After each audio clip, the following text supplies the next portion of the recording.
Proteção sempre foi poder. Isso não é filosofia, é mecânica social observável ao longo de milênios. Toda a estrutura de poder que durou na história ofereceu algo simples e irresistível: segurança. Segurança contra invasores externos, contra a fome, contra caos, contra a incerteza brutal da existência desorganizada. E em troca desse serviço, pediu obediência. O acordo é antigo e funcional. Você abre mão de parte da sua liberdade.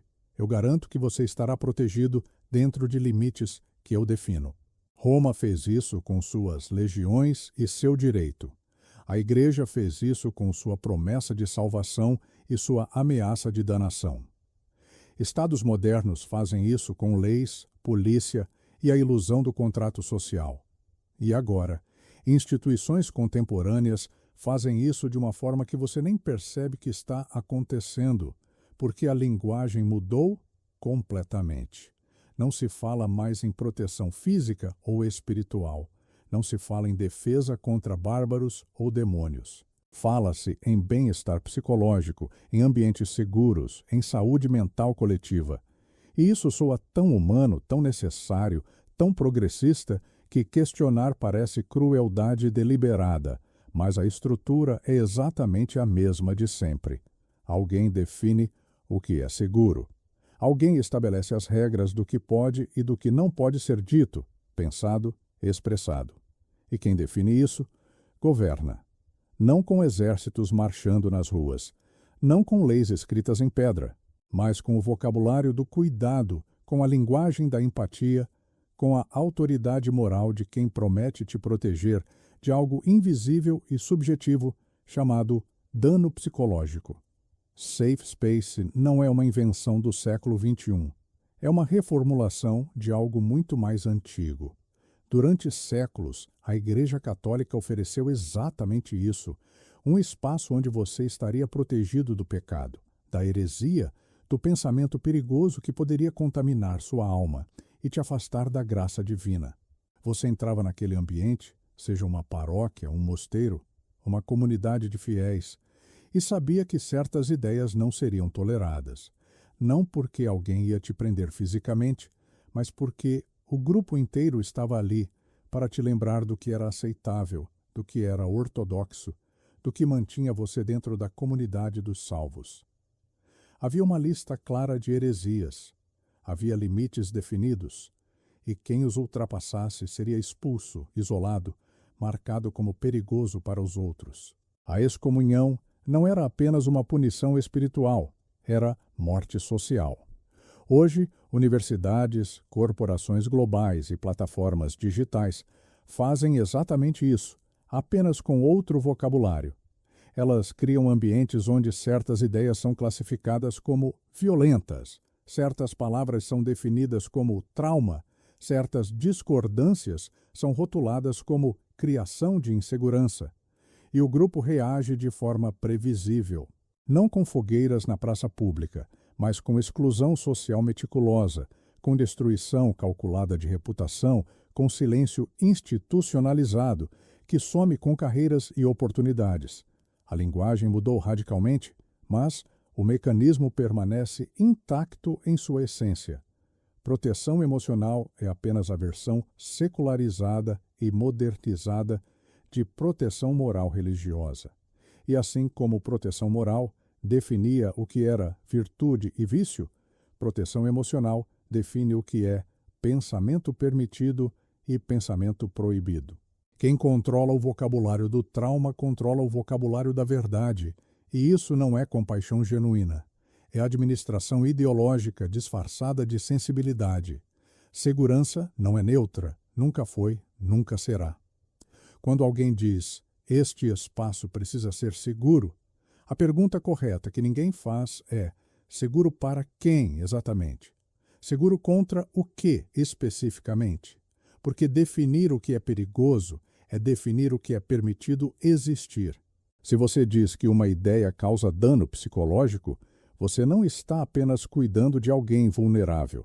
Você está estabelecendo que aquela ideia não pode circular livremente, que ela precisa ser contida, que quem a expressa precisa ser corrigido ou removido. E quem decide isso? Não é um consenso espontâneo que emerge organicamente da sociedade. É sempre uma autoridade, visível ou invisível. Pode ser uma instituição formal, com seus comitês de diversidade e inclusão. Pode ser uma maioria mobilizada que age como tribunal moral nas redes sociais. Pode ser um conjunto de regras criadas por pessoas que você nunca elegeu e nunca vai conhecer. Mas alguém está no controle dessa definição, e isso é poder puro. Poder de delimitar o pensamento aceitável. Poder de punir sem precisar de lei formal. Poder de criar conformidade sem usar força física visível. Historicamente, toda elite que governou sem repressão explícita e brutal fez exatamente isso. Não precisa de polícia batendo na porta se você convence as pessoas de que certas ideias são venenosas, que certas palavras são violência, que certos questionamentos causam dano real e mensurável. Não precisa de censura formal do Estado se você cria um ambiente social onde autocensura é automática, onde as pessoas já sabem o que não podem dizer antes mesmo de abrir a boca. E a genialidade desse modelo é que ele se vende como cuidado, como empatia institucionalizada, como progresso moral. Mas por baixo da superfície compassiva, a estrutura é idêntica a qualquer sistema de controle ortodoxo da história. Há um dentro e um fora, há o permitido e o proibido, há os protegidos e os perigosos. E quem cruza a linha invisível paga o preço. Reputação sempre foi moeda de poder. Na Idade Média, perder a honra era perder completamente o lugar na sociedade organizada. Você não precisava ser preso, torturado ou executado. Bastava que ninguém mais negociasse com você, se casasse com você, confiasse em você para qualquer transação social. Seu nome bastava para te excluir de tudo o que importava. Você virava invisível socialmente enquanto ainda respirava. Hoje chamamos isso de cancelamento, e a estrutura funciona de forma assustadoramente similar. Você não perde a liberdade física, não vai preso, não é processado formalmente. Você perde a liberdade social, que em uma sociedade hiperconectada é quase tudo. Seu nome vira sinônimo de algo inaceitável, racista, misógino, transfóbico, insensível, problemático. E isso não precisa de julgamento formal em tribunal. Não precisa de direito de defesa. Não precisa de proporcionalidade entre acusação e punição. Alguém acusa, a acusação circula em velocidade digital e a reputação desmorona em horas ou dias. O tribunal é a própria rede social. A sentença é o silêncio institucional, onde empresas, universidades e plataformas simplesmente te removem para não se associarem com o risco que você representa. E o mais eficiente disso tudo é que parece justiça espontânea. Parece que, finalmente, há consequências reais para quem se comporta mal, para quem causa dano, para quem é problemático. Mas, na prática, é controle social descentralizado, funcionando em escala industrial. É punição sem apelação possível. É poder sem responsabilidade clara, porque ninguém é oficialmente culpado por destruir alguém. Foi apenas a internet reagindo naturalmente. Foi apenas pessoas se protegendo de comportamento tóxico. Mas a estrutura não tem nada de espontânea. Ela é previsível, replicável, instrumentalizável. Reputação funciona exatamente como crédito social em regimes autoritários. Quem pode destruí-la a qualquer momento governa pelo medo constante. Você não precisa oprimir as pessoas diretamente. Basta deixar absolutamente claro que qualquer desvio, qualquer erro, qualquer frase mal interpretada pode custar tudo, e as pessoas se ajustam, sozinhas, silenciosamente. Fragilidade pode ser arma, e isso incomoda profundamente, mas é empiricamente observável. Declarar-se vulnerável, em certos contextos institucionais modernos, não é necessariamente fraqueza genuína. Pode ser estratégia social sofisticada. Porque em um ambiente onde proteção emocional virou moeda de poder, onde instituições competem para demonstrar sensibilidade, quem se declara mais frágil ganha imunidade moral automática.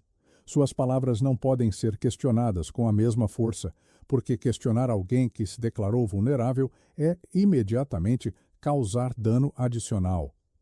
Suas posições ganham blindagem retórica, porque discordar se torna violência simbólica ou invalidação de experiência vivida.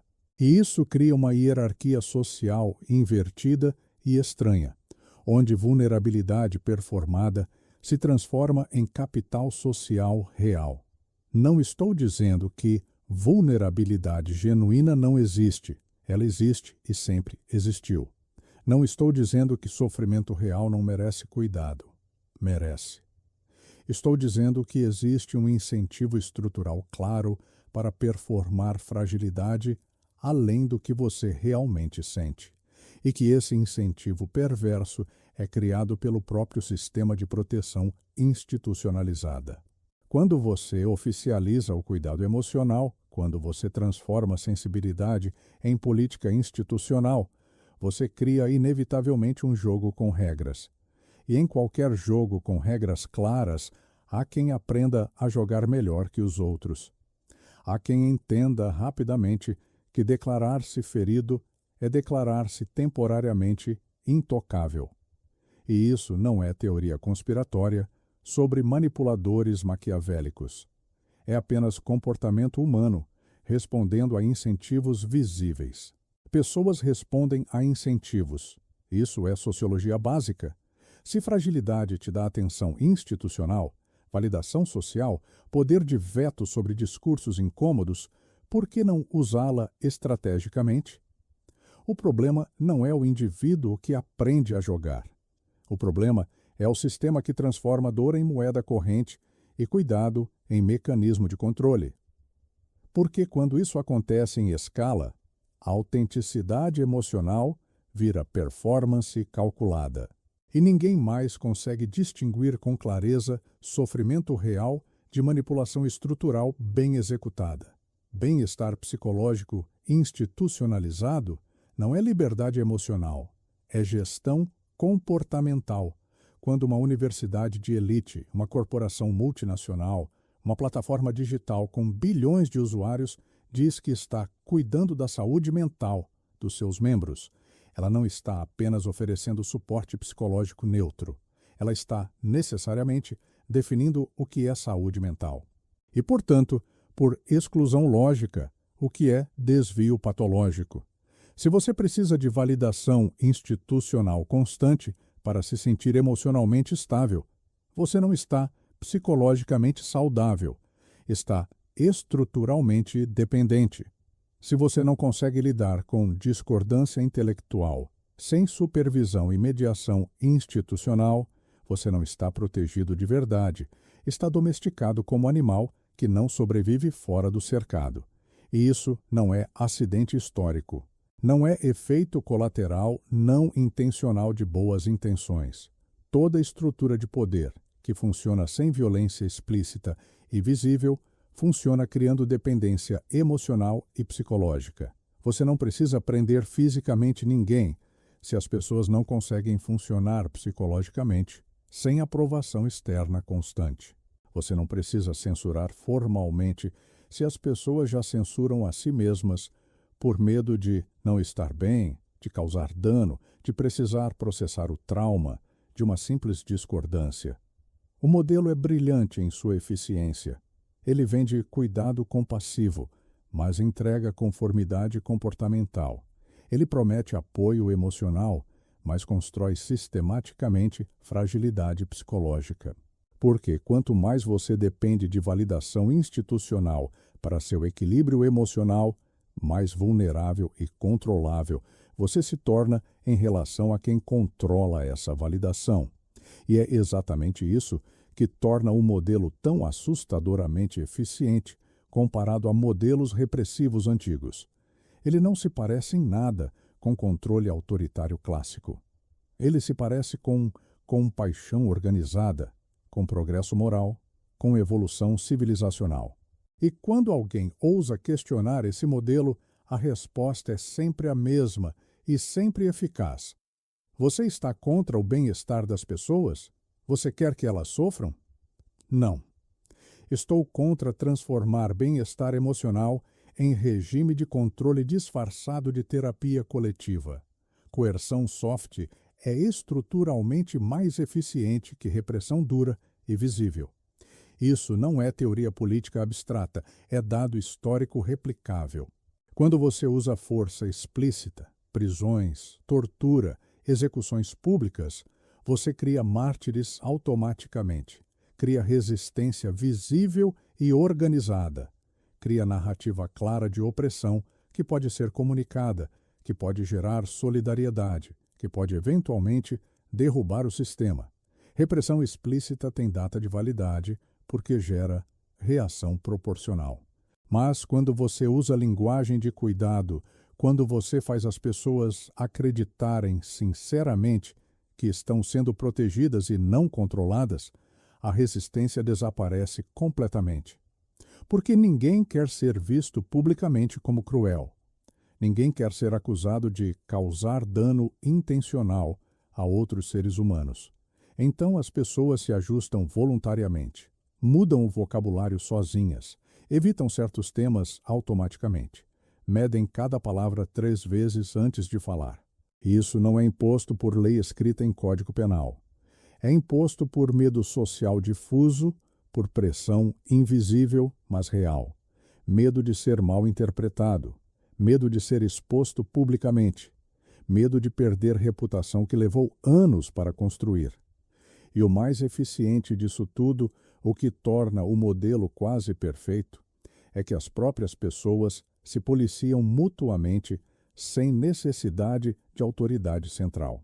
Você não precisa de vigilância estatal centralizada quando todo mundo está vigiando todo mundo o tempo todo.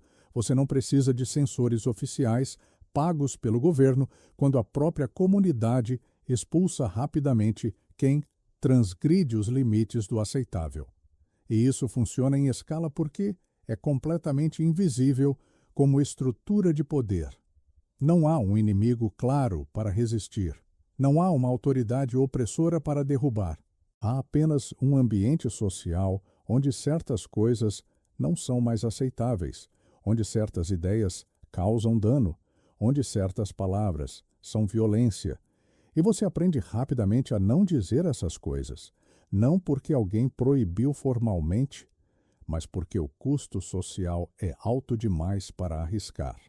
E isso é controle puro. Controle sem precisar de força visível. Controle sem precisar de justificativa legal. Controle que se disfarça perfeitamente de sensibilidade moral evolutiva. Igreja, Estado, instituição moderna. 3 nomes históricos, mesma estrutura de poder fundamental. A Igreja Católica medieval dizia aos seus fiéis: confesse seus pecados, seja perdoado pela autoridade, permaneça dentro da comunidade dos salvos.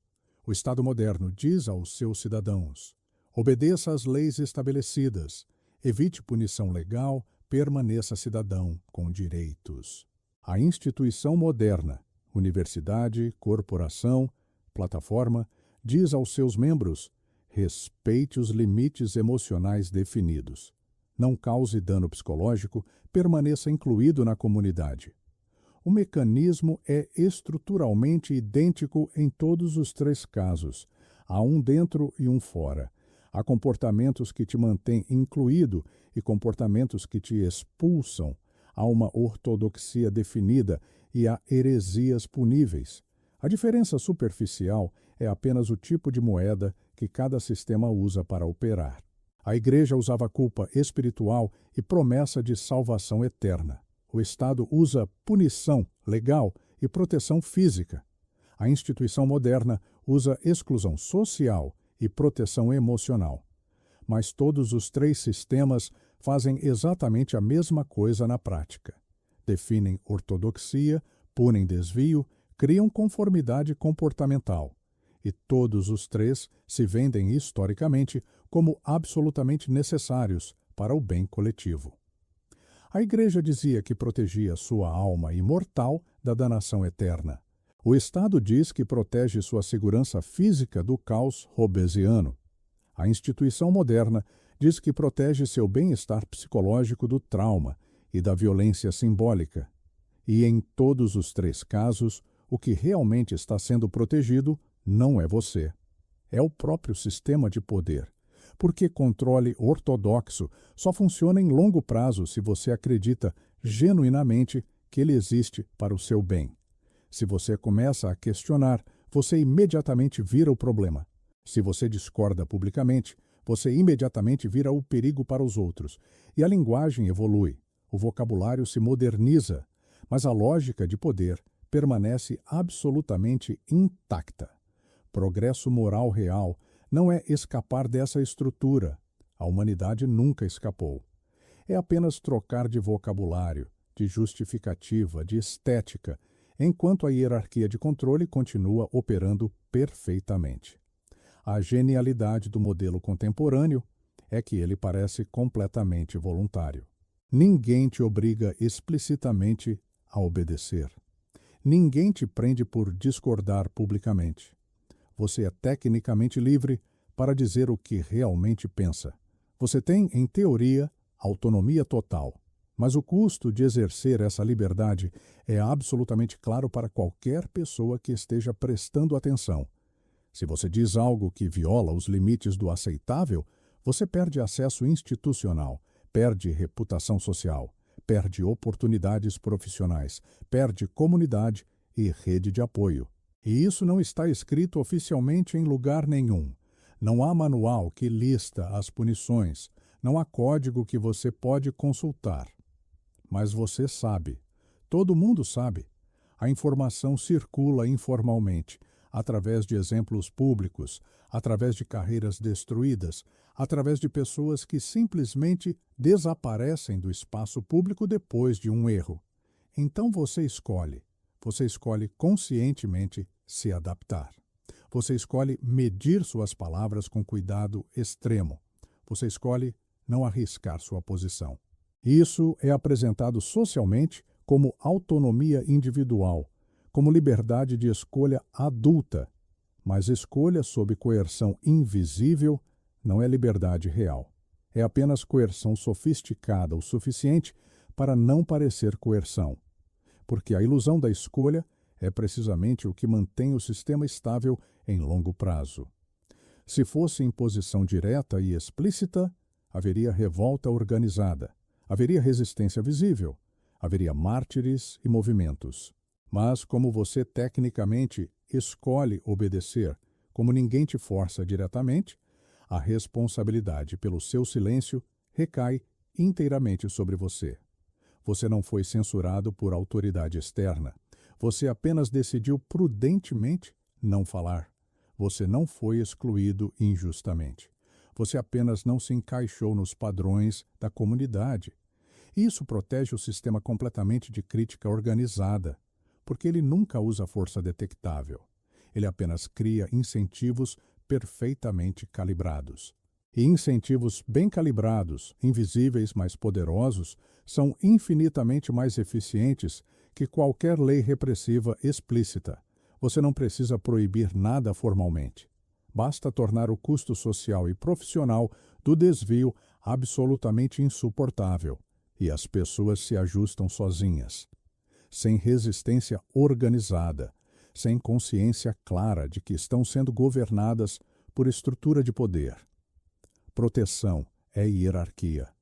Sempre foi, sempre será, não importa quanto a linguagem evolua. Porque proteger alguém é, por necessidade lógica, decidir o que é perigoso para essa pessoa. E decidir o que é perigoso é decidir o que é permitido circular, o que é permitido ser pensado, o que é permitido existir no espaço social. Não importa se a linguagem usada é religiosa, jurídica ou psicológica. Não importa se o controle é explícito, como na Inquisição, ou invisível, como nas instituições contemporâneas. A estrutura de poder é exatamente a mesma. Alguém define os limites do aceitável, alguém pune quem os ultrapassa. e o restante obedece por medo ou por convicção. E isso não vai mudar nos próximos séculos, não porque o mundo é cruel por natureza, mas porque poder funciona assim estruturalmente. Ele não desaparece da história humana. Ele apenas troca de roupa, de vocabulário, de justificativa moral. E a versão atual é especialmente eficiente historicamente, porque se disfarça perfeitamente de compaixão institucionalizada. Porque soa como progresso moral óbvio, porque quem ousa questionar parece automaticamente insensível, cruel, reacionário. Mas questionar é a única coisa que impede que proteção vire prisão invisível. Porque toda autoridade que diz "estou cuidando de você" está, na verdade, dizendo "estou definindo os limites do que você pode ser, pensar e expressar". E se você não entende isso estruturalmente, você não está escolhendo livremente qual autoridade obedecer. Você está apenas obedecendo automaticamente quem fala de forma mais bonita, mais compassiva, mais moralmente evoluída. Sistemas de poder não ligam minimamente para intenções individuais. Eles ligam apenas para a estrutura funcional. E a estrutura da proteção institucionalizada moderna é exatamente a mesma de qualquer regime ortodoxo da história. Conformidade comportamental disfarçada de cuidado coletivo. Quem não consegue ver isso claramente não é livre de verdade. É apenas bem comportado dentro dos limites invisíveis que outros definiram.